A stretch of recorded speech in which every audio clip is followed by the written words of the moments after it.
you're all doing great, and this is Anshu, which I'm going to provide you today some very special and handy lecture.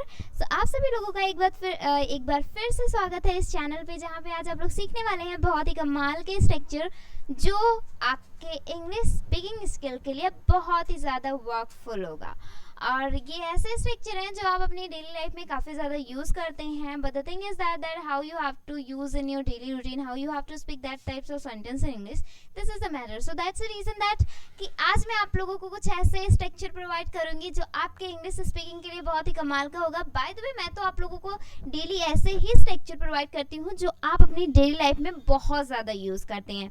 So my dear friends, तैयार हो जाइए इस video के लिए, क्योंकि ये video आप लोगों के लिए बहुत ज़्यादा लर्नेबल होने वाली है। इस वीडियो में आप लोग बहुत अच्छे यूज़ पढ़ने वाले हैं जो आप अपने इंग्लिश स्पीकिंग में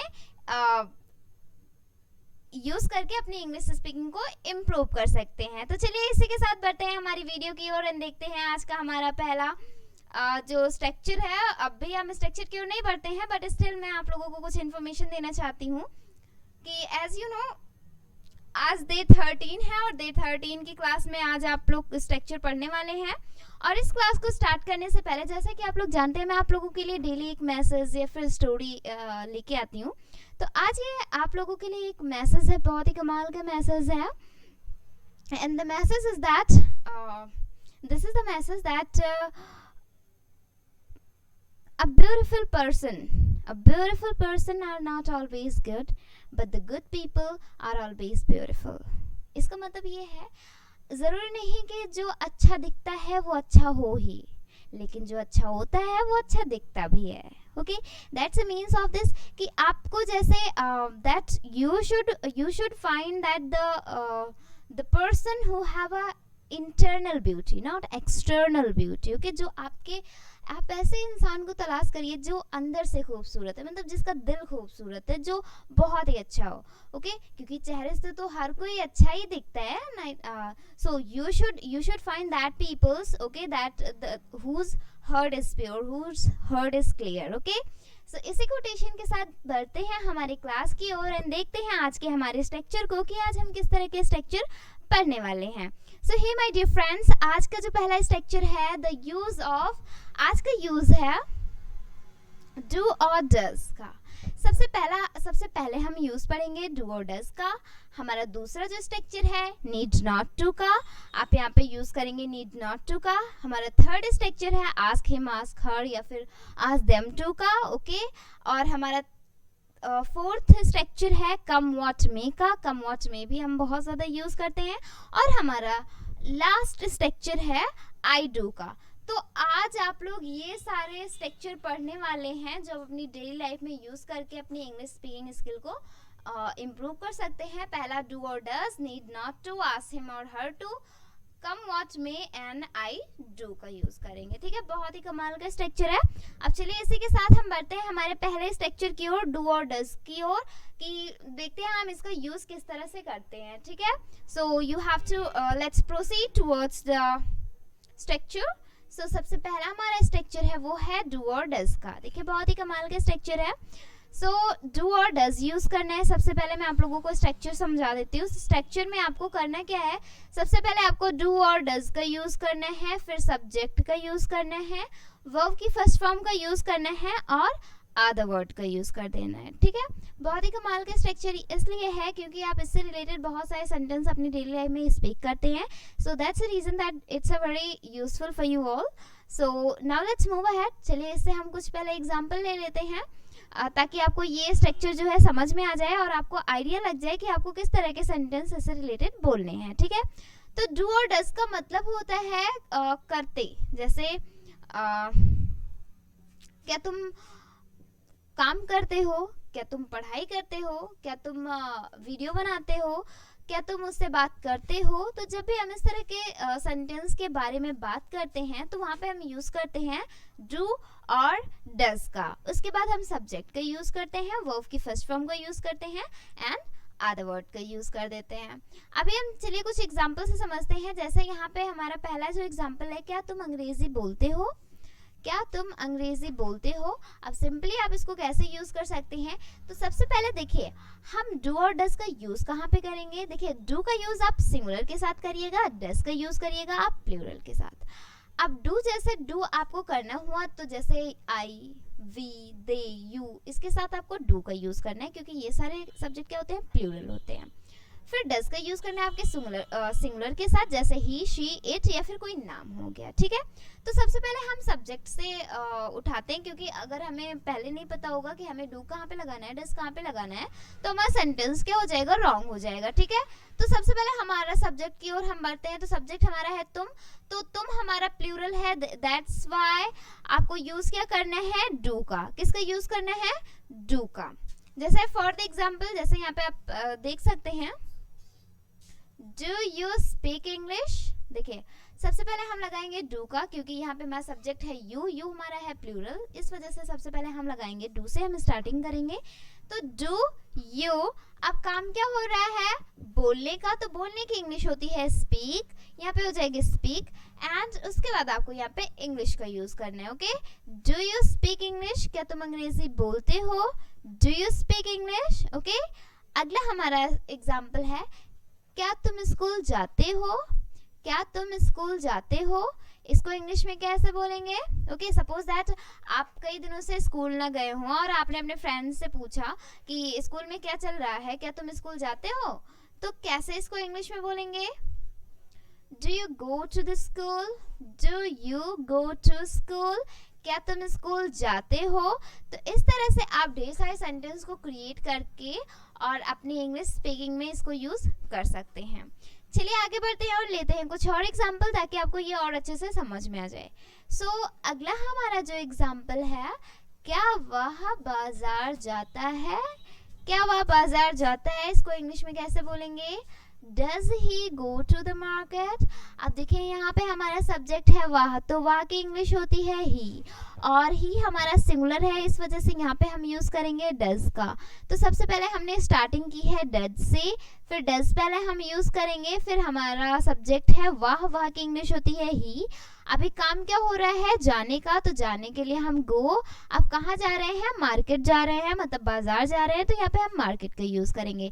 does he go to the market, does he go to the market, क्या वह बाजार जाता है। अगला एग्जाम्पल है, क्या तुम किताब पढ़ते हो, क्या तुम किताब पढ़ते हो। सपोज दैट आपने अपने फ्रेंड को कोई बुक दी है पढ़ने के लिए, और आप उससे पूछते हैं कि मैंने जो आपको किताब दी है, क्या तुम वो किताब पढ़ते हो, क्या तुम किताब पढ़ते हो। तो कैसे इंग्लिश में इसको बोलेंगे, do you read the book, do you read book, और do you read the book, okay. इस तरह से आप इसको यूज कर सकते हैं। अगला हमारा एग्जाम्पल है, क्या तुम उससे बात करते हो, क्या तुम उससे बात करते हो। इसको इंग्लिश में कैसे बोलेंगे, simply you have to use do you talk to him. कैसे बोलेंगे इसको, do you talk to him, क्या तुम उससे बात करते हो। तो ऐसे आप ढेर सारे सेंटेंस को क्रिएट करके अपनी इंग्लिश में यूज करके अपनी इंग्लिश को बेटर कर सकते हैं। एंड आई होप आप लोग समझ गए होंगे। ये हमारा पहला स्ट्रक्चर। हमारा अगला जो एग्जाम्पल है, क्या वह तुम्हारे घर आता है, क्या वह तुम्हारे घर आता है। तो कैसे इसको यूज करेंगे, वह मतलब does he come to your home, does he come to your home, क्या वह तुम्हारे घर आता है, does he come to your home, okay. So ये रहे आज के कुछ एग्जाम्पल और पहला जो स्ट्रक्चर हमारा है, जो कि काफ़ी कमाल का है और बहुत ज़्यादा आप लोग यूज़ भी करते हैं।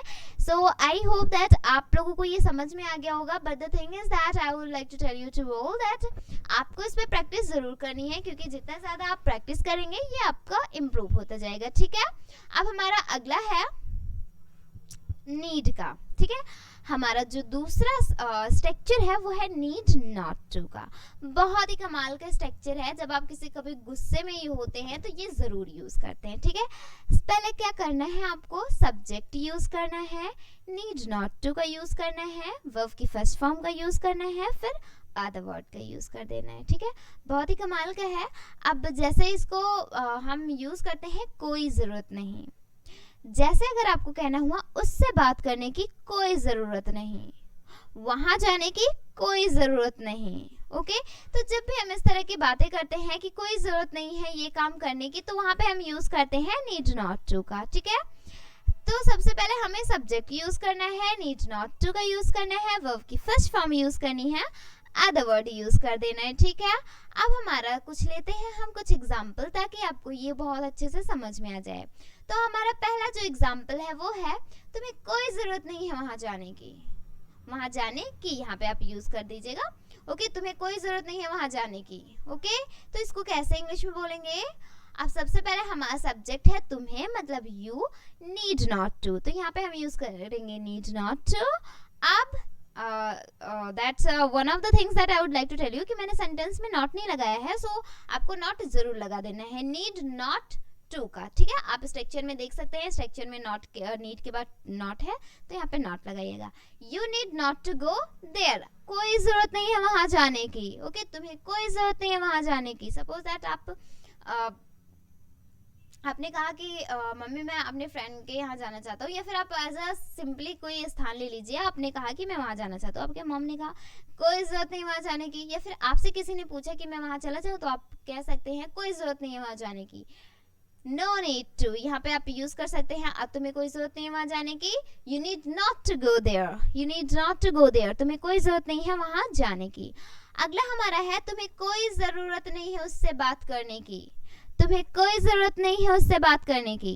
ओके, इसको इंग्लिश में कैसे बोलेंगे? सपोज दैट आपने किसी से झगड़ा कर लिया एंड स्टिल आपके मॉम एंड डैड बहुत ज्यादा गुस्सा हो गए उस बात के लिए, आपने कहा, फिर आप पैचअप करना चाहते हैं, फिर आपने कहा क्या मैं उससे बात कर लूं, तो आपके पेरेंट्स ने कहा तुम्हें कोई जरूरत नहीं है उससे बात करने की।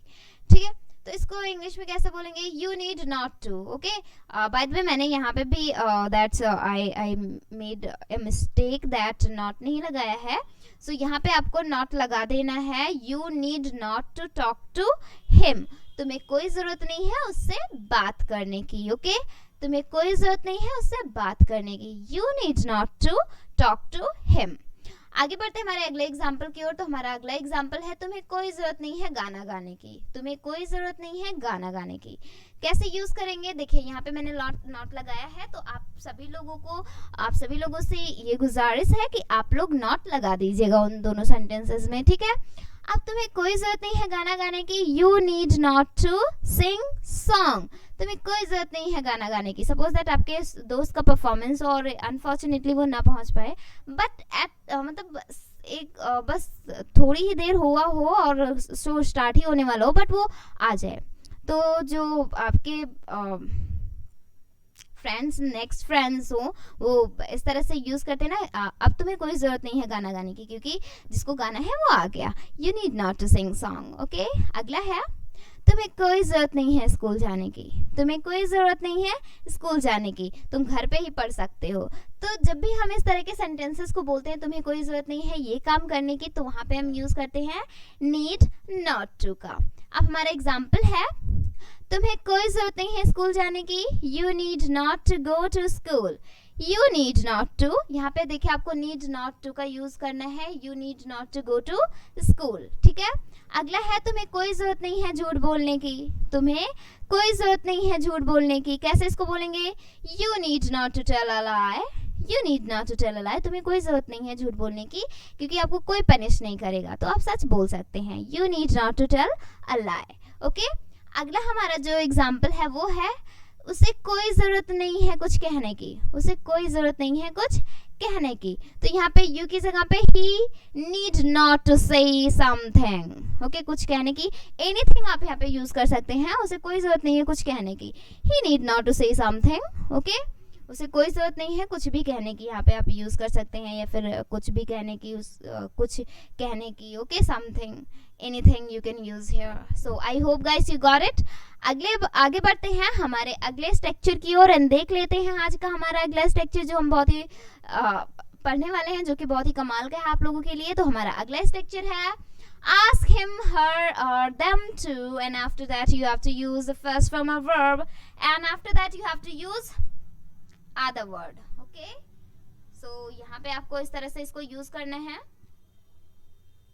so इसका मतलब क्या होता है, जब हम बात करते हैं कह दो वाले सेंस की, जैसे सपोज दैट आपको कोई बहुत ज़्यादा परेशान कर रहा है, ठीक है, आपके भाई बहन हो रहे हैं, आप पढ़ रहे हैं और किसी ने और वो लोग आपको डिस्टर्ब कर रहे हैं, तो आप यहाँ पे यूज़ कर सकते हैं, आप अपने पेरेंट्स से कह सकते हैं मम्मी इन लोगों को यहाँ से जाने के लिए कह दो, ओके, उसे गाना गाने के लिए कह दो, वो आज खाना नहीं खाया है तो उसे खाना खाने के लिए कह दो।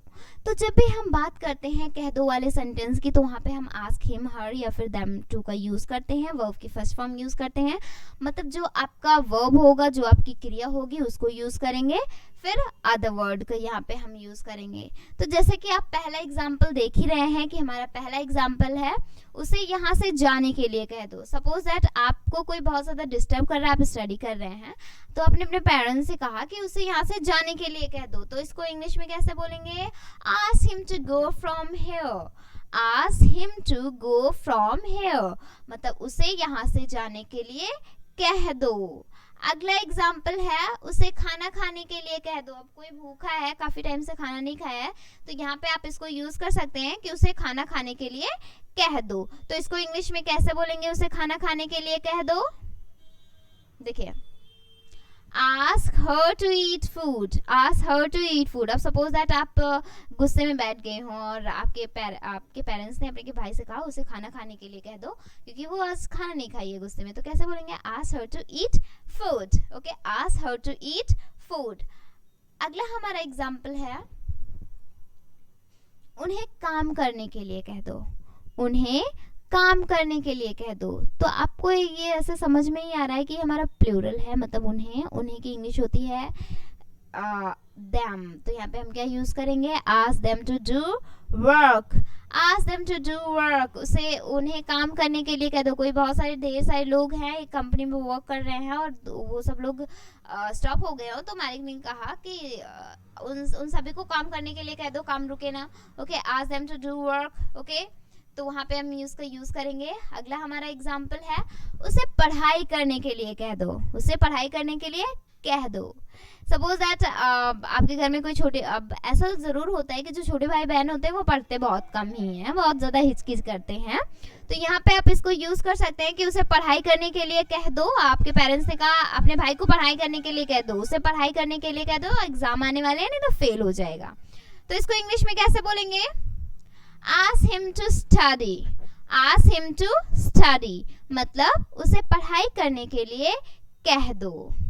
अगला हमारा एग्जाम्पल है उसे लिखने के लिए कह दो, ओके, उसे लिखने के लिए कह दो। सपोज दैट आपको किसी से प्रोजेक्ट बनवाना है अपना, तो आपने अपने फ्रेंड से कहा कि मेरा प्रोजेक्ट बनवा दीजिए, मुझे मेरा प्रोजेक्ट लिखवा दीजिए। तो आपके फ्रेंड ने कहा अच्छा ठीक है। आपने कहा कि अपने भाई से लिखने के लिए कह दो, ओके, उसे लिखने के लिए कह दो मेरा प्रोजेक्ट। कैसे इंग्लिश में बोलेंगे इसको? Ask him to write, ask him to write, उसे लिखने के लिए कह दो, ओके। अब आप ऐसे भी बोल सकते हो उसे कविता लिखने के लिए कह दो, उसे राइटिंग लिखने के लिए कह दो। अब छोटे बच्चों को जब भी हम ऐसा इंस्ट्रक्शंस देते हैं ना कि उसे काम करने के लिए कह दो, उसे राइटिंग लिखने के लिए कह दो, एक पेज है, उसे पोयम लिखने के लिए कह दो, ओके, तो वहाँ पे हम यूज करते हैं आस्क हिम टू का, ओके। आगे बढ़ते हैं हमारे अगले स्ट्रक्चर की ओर, देख लेते हैं आज का हमारा अगला कमाल का स्ट्रक्चर कौन सा है और जो कि काफ़ी ज़्यादा यूज़ होता है। सो हमारा अगला जो एग्जाम्पल है, हमारा अगला जो स्ट्रक्चर है वो है सब्जेक्ट विल प्लस वर्ब की first form and other word come what may. Subject will, the first form of verb, other word, and उसके बाद क्या यूज़ करना है? कम व्हाट मे का यूज़ करना है। अब इसका मतलब होता है चाहे कुछ भी हो जाए, ओके। जैसे अगर आपको कहना हुआ चाहे कुछ भी हो जाए मैं वहाँ जाऊँगा, चाहे कुछ भी हो जाए मैं अंग्रेजी सीखूंगा, चाहे कुछ भी हो जाए मैं नया फ़ोन खरीदूंगा, चाहे कुछ भी हो जाए मैं उससे बात करूँगा। तो जब भी हम इस तरह के सेंटेंस के बारे में बात करते हैं तो वहाँ पे हम यूज़ करते हैं कम व्हाट मे का, ओके। और स्ट्रक्चर आपको यूज़ कैसे करना है? तो सबसे पहले यहाँ पे आपको यूज़ करना है subject will, the first form of verb, and after that आपको यूज करना है other word, फिर come what may का यूज करना है, ठीक है, come what may का यूज करना है। अब इसका मतलब तो मैंने आप लोगों को बता ही दिया कि इसका मतलब क्या होता है। तो चलिए बढ़ते हैं आगे और लेते हैं कुछ एग्जाम्पल, ताकि आपको एग्जाम्पल के थ्रू अच्छे से समझ में आ जाए। तो यहाँ पे हमारा पहला एग्जाम्पल है कुछ भी हो जाए मैं अंग्रेजी सीखूंगा, कुछ भी हो जाए मैं अंग्रेजी सीखूंगा। तो इसको कैसे इंग्लिश में बोलेंगे? I will learn English come what में। आप ऐसा भी कर सकते हैं, कम वॉट में I will learn English. Okay, आप कम वॉट में को आगे भी यूज कर सकते हैं, एज वेल आप पीछे भी यूज कर सकती हैं, ठीक है, there is no any issue. आप कम वॉट में आगे भी और पीछे भी यूज कर सकते हैं। तो यहाँ पे कैसे सेंटेंस बनेंगे? आई will learn English come what में, कुछ भी हो जाए मैं अंग्रेजी सीखूंगा। ओके, सपोज दैट आपके फ्रेंड ने आपसे कहा कि तुम अंग्रेजी नहीं सीख पाओगे, ओके, अंग्रेजी मत सीखो, तो आपने कहा कि कुछ भी हो जाए मैं अंग्रेजी सीखूंगा। I will learn English come what में। अगला हमारा एग्जाम्पल है, कुछ भी हो जाए मैं उससे बात करूंगा। ओके, सपोज दैट किसी ने कहा कि वो मानेगा नहीं, तो बात करने का कोई फायदा भी नहीं है, तो आपने कहा कुछ भी हो जाए मैं उससे बात करूंगा, कुछ भी हो जाए मैं उससे बात करूंगा। कैसे इंग्लिश में बोलेंगे? I will talk to him, या फिर आप यहाँ पे यूज कर सकते हैं I will talk to her come what may. I will talk to her come what may, कुछ भी हो जाए या फिर चाहे जो हो जाए मैं उससे बात करूंगा। तो ऐसे आप ढेर सारे सेंटेंस को क्रिएट करके अपनी इंग्लिश स्पीकिंग स्किल को बेटर और इम्प्रूव कर सकते हैं गाइस। चलिए आगे बढ़ते हैं और लेते हैं कुछ और एग्जांपल्स, ताकि आपको ये बहुत अच्छे से समझ में आ जाए। तो अगला हमारा जो एग्जांपल है, कुछ भी हो जाए मैं वहां जाऊंगा, कुछ भी हो जाए मैं वहां जाऊंगा। कैसे इंग्लिश में बोलेंगे? I will go there come what may. I will go there come what may, मतलब कुछ भी हो जाए मैं वहां जाऊंगा, कुछ भी हो जाए मैं वहां जाऊंगा। तो इसके लिए हम यूज करेंगे I will go there come what may, या फिर कम वॉट में आई विल गो देयर। अगला हमारा जो एग्जाम्पल है, कुछ भी हो जाए मैं शादी में जाऊंगी, कुछ भी हो जाए मैं शादी में जाऊंगी, ठीक है। सपोज दैट आपके पेरेंट्स ने कहा कि आपको शादी में नहीं जाना है, आपको घर पे रहना है, घर पे काम करना है, तो आपने कहा कुछ भी हो जाए मैं शादी में जाऊंगी। तो इसको कैसे इंग्लिश में बोलेंगे? I will go in the marriage party, या फिर आई will go in marriage come what में। ऐसे भी आप यूज कर सकते हैं, कम वॉट में I will go in the marriage party, in the marriage party, okay, in the marriage party. And I hope guys you got it. So चलिए आगे बढ़ते हैं, अगला हमारा एग्जाम्पल इंतजार कर रहा है। अगला हमारा एग्जाम्पल है, कुछ भी हो जाए मैं नए कपड़े खरीदूंगी। ओके, अब क्या होता है कि अभी शादी होने वाली है, अभी मतलब शादी आने वाली है, आपको शादी में जाना है, तो आपने कहा कि कुछ भी हो जाए मैं, आपके पेरेंट्स ने कहा कि नए कपड़े मत खरीदिए, बहुत सारे कपड़े हैं तो उसको उससे काम चला लीजिए। आपने कहा कुछ भी हो जाए मैं नए कपड़े खरीदूंगी, कुछ भी हो जाए मैं नए कपड़े क्या करूंगी? खरीदूंगी। तो कैसे इसको इंग्लिश में बोलेंगे? I will buy the new clothes come what may, या फिर कम वॉट में I will buy the new clothes. Okay, कुछ भी हो जाए मैं नए कपड़े खरीदूंगी, कुछ भी हो जाए मैं नए कपड़े खरीदूंगी। I will buy the new clothes come what में। ओके, तो ऐसे आप ढेर सारे सेंटेंस को क्रिएट करके अपनी इंग्लिश स्पीकिंग स्किल को बेटर कर सकती हैं, इंप्रूव कर सकती हैं। बहुत ही कमाल का है। एंड आई होप गाइस आप लोगों को समझ में भी आ गया होगा। तो इसी के साथ बढ़ते हैं हमारे अगले स्ट्रक्चर की ओर एंड देखते हैं आज का हमारा अगला जो स्ट्रक्चर है कि हम अगला स्ट्रक्चर क्या पढ़ने वाले हैं। तो आज का हमारा जो अगला स्ट्रक्चर है वो है काफी कमाल का स्ट्रक्चर है। स्ट्रक्चर है डू का। जैसे मैंने आप लोगों को लास्टली बताया ही था कि स्ट्रक्चर हमारा क्या है? डू का।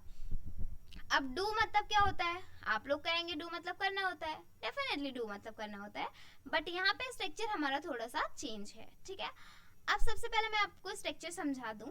तो सबसे पहले आपको यूज करना है सब्जेक्ट डू, वर्ब की फर्स्ट फॉर्म आधा वर्ड। देखिए यहाँ पे आपको वर्ब जरूर यूज करना है, कोई भी वर्ब यहाँ पे आप यूज कर सकते हैं, बट उसके पहले आपको डू लगाना है, डू के पहले आपको सब्जेक्ट लगाना है। जो भी आपका सब्जेक्ट होगा उसे आपको यूज करना है डू, वर्ब की फर्स्ट फॉर्म अदर वर्ड, ठीक है। अब चलिए देखते हैं इसका मतलब क्या होता है। जब भी हम बात करते हैं तो करता तो हूँ, जैसे मैं अंग्रेजी बोलता तो हूँ पर नहीं आ रही तो मैं क्या करूँ? ओके, इतना तो मैंने अपने आप से जोड़ा है ये सेंटेंस, ठीक है। आपको इतना यूज करना है कि मैं कोई काम करता तो हूँ, जैसे मैं उससे बात करता तो हूँ, मैं वहां जाता तो हूँ, मैं उसकी मदद करता तो हूँ, मैं खाना बनाती तो हूँ, ओके, मैं कपड़े धुलता तो हूँ, मैं बर्तन धुलता तो हूँ, मैं अंग्रेजी सीखता तो हूँ। तो जब भी हम बात करते हैं इस तरह के कि मैं कोई काम करता तो हूँ, तो वहाँ पे हम सब्जेक्ट वर्ब की फर्स्ट फॉर्म अदर वर्ड का यूज करते हैं, ठीक है। अब चलिए लेते हैं कुछ एग्जाम्पल इसको बहुत ही अच्छे से समझने के लिए, ताकि आपको ये स्ट्रक्चर जो है वो काफी अच्छे से शानदार तरीके से समझ में आ जाए। तो सबसे पहले हम लेते हैं, हमारा पहला एग्जाम्पल है the first example is that मैं अंग्रेजी बोलता तो हूँ. सपोज दैट आपने कोई इंस्टीट्यूट ज्वाइन किया एंड स्टिल आप बहुत ही कम टूटी फूटी इंग्लिश बोल रहे हैं. तो आपके फ्रेंड ने आपका मजाक उड़ाया कि यही तुम सीखते हो. तो आपने कहा मैं अंग्रेजी बोलता तो हूँ, अब नहीं आ रही है तो मैं क्या करूँ. ओके, या फिर मैं अंग्रेजी सीखता तो हूँ. तो कैसे इंग्लिश में बोलेंगे? I do speak English. I do speak English. मैं अंग्रेजी बोलता तो हूँ. I do speak English. Okay, अगला हमारा एग्जाम्पल है मैं खाना खाता तो हूँ. मैं इस पे आपको बहुत ही अच्छे से स्टोरी सुनाना चाहूँगी. ये स्टोरी एक्चुअल में मेरी ही है बिकॉज मैं बहुत ज़्यादा पतली हूँ और बहुत ही ज़्यादा, तो जिसको भी देखो वो मुझे यही कहता है कि खाया पिया करो, खाना खाया पिया करो. अब मैं बहुत ज़्यादा परेशान हो गई हूँ. मैं कहती हूँ कि मैं खाना खाती तो हूँ, अब क्या खाऊं. ओके, हवा पे के तो मैं जी नहीं रही हूँ. ओके, मैं खाना खाती तो हूँ, अब जब मैं पतली हूँ तो मैं क्या करूँ. ओके, तो यहाँ पे आप इसको यूज कर सकते हैं मैं खाना खाता तो. जिसको भी ये एज एडवाइस मिले कि खाना पीना खाया करो, तो आप ऐसे बोल सकते हैं ना, मैं खाना खाता तो हूँ. तो कैसे इंग्लिश में बोलेंगे? I do eat food. I do eat food. मैं खाना खाता तो हूँ, अब क्या करूँ जब नहीं मोटा हो रहा हूँ. तो मैं खाना खाता तो हूँ. I do eat food. Okay, काफ़ी इजीली और काफ़ी शानदार तरीके से आप इसको यूज़ करके अपनी इंग्लिश को इम्प्रूव कर सकते हैं और बहुत सेंटेंस आप इससे रिलेटेड बोलते हैं. सो you should practice. Okay, so now let's move ahead. अगला आगे बढ़ते हैं. तो हमारा अगला जो एग्जाम्पल है वो है मैं खाना बनाता तो हूँ. मैं खाना बनाता तो हूँ. ओके, तो इसको इंग्लिश में कैसे बोलेंगे? देखिए, I do cook food. मैं खाना बनाता तो हूँ. I do cook food. मैं खाना बनाता तो हूँ. ओके, जो सब कह रहे हैं कि मैं खाना नहीं बनाता, मैं डेली खाना बनाता हूँ, मैं रूम लेके रहता हूँ, तो मैं खाना बनाता तो हूँ. Okay, I do cook food. ऐसे आप इसको यूज कर सकते हैं. अगला है मैं पढ़ाई करता तो हूँ. अब जब कोई आंसर नहीं याद हो रहा है तो मैं क्या करूँ. तो कैसे इसको बोलेंगे मैं पढ़ाई करता तो हूँ? बहुत ही सिंपली, I do study. क्या बोलेंगे? I do study. मैं पढ़ाई करता तो हूँ. अब जब नहीं आ रहा है मुझको ये क्वेश्चन तो मैं क्या करूँ? I do study. मैं पढ़ाई करता तो हूँ. अगला हमारा एग्जाम्पल है मैं उससे बात करता तो हूँ. मैं उससे बात करता तो हूँ. अब वही नहीं मुझसे बात करती तो मैं क्या करूँ? तो इसको इंग्लिश में कैसे बोलेंगे? I do talk to him. I do talk to him. अब वही नहीं बात करता तो मैं क्या करूँ? I do talk to him. मैं उससे बात करता तो हूँ. ओके, तो ये रहे आज के कुछ ऐसे स्ट्रक्चर जो आप अपनी इंग्लिश स्पीकिंग स्किल में यूज़ करके अपनी इंग्लिश को इम्प्रूव कर सकते हैं. बहुत ही कमाल का जो स्ट्रक्चर है, बहुत ही कमाल का स्ट्रक्चर आज आप लोगों ने सीखा है. इस पर आप जितनी ज़्यादा प्रैक्टिस करेंगे उतनी ज़्यादा आपकी इंग्लिश स्पीकिंग स्किल क्या होती जाएगी? इम्प्रूव होती जाएगी. और आप धीरे धीरे आप क्या करेंगे? इंग्लिश को सीखने लगेंगे और इंग्लिश को स्पीक भी करने लगेंगे. But the thing is that कि जब तक आप प्रैक्टिस नहीं करेंगे तब तक इम्प्रूव नहीं होगा. ठीक है, तो इसे आप ज़रूर करिएगा, इसे आप ज़रूर यूज़ करिएगा. एंड जब भी आप इस तरह के सेंटेंस आपको मिले बोलने के लिए, नीड नॉट टू या फिर डू से, कम व्हाट में से, so don't miss the chance that you have to speak in English. Okay, वहाँ पे आप चांस मिस मत करिए, आप वहाँ पे इंग्लिश जरूर बोलिए. ओके, अगले वाला बंदा कहेगा बड़े अंग्रेज बन रहे हो, सो नॉट अ प्रॉब्लम, आप बोलिए इट्स ओके. लैंग्वेज है, लैंग्वेज को सभी को सीखना चाहिए. ओके, कितनी सारी लैंग्वेजेस हैं तो you should learn it. Okay, अब लोग कंप्यूटर सीखते हैं तो उसको तो नहीं कहते हैं कि हाँ कंप्यूटर सीख रहे हो, बड़े वो बन गए हो. ओके, बट इंग्लिश सीखने में अगर किसी ने इंग्लिश में बात की तो बड़े अंग्रेज बन रहे हो. So this is only the language and you should learn it. Okay, और आपको सीखना है, आपको इम्प्रूव करना है, क्योंकि तो इस वजह से आप किसी की बातों को ना ध्यान दीजिए. जब भी इस तरह के सेंटेंस आए तो आप इंग्लिश में ज़रूर बात करिए. सो हे एवरीवन, आज के लिए बस इतना ही रखते हैं और हम मिलते हैं हमारी अगली क्लास में कुछ ऐसे ही एक्साइटिंग से कंटेंट लेके, कुछ ऐसे ही एक्साइटिंग से स्ट्रक्चर लेके जो आपके स्पोकन इंग्लिश को बना देगी काफ़ी बेहतरीन और आपको बना देगी super fluent English speaker. So thank you so much everyone for watching my video and we will meet in next video in next class. Till then, take care, have a nice time and bye bye.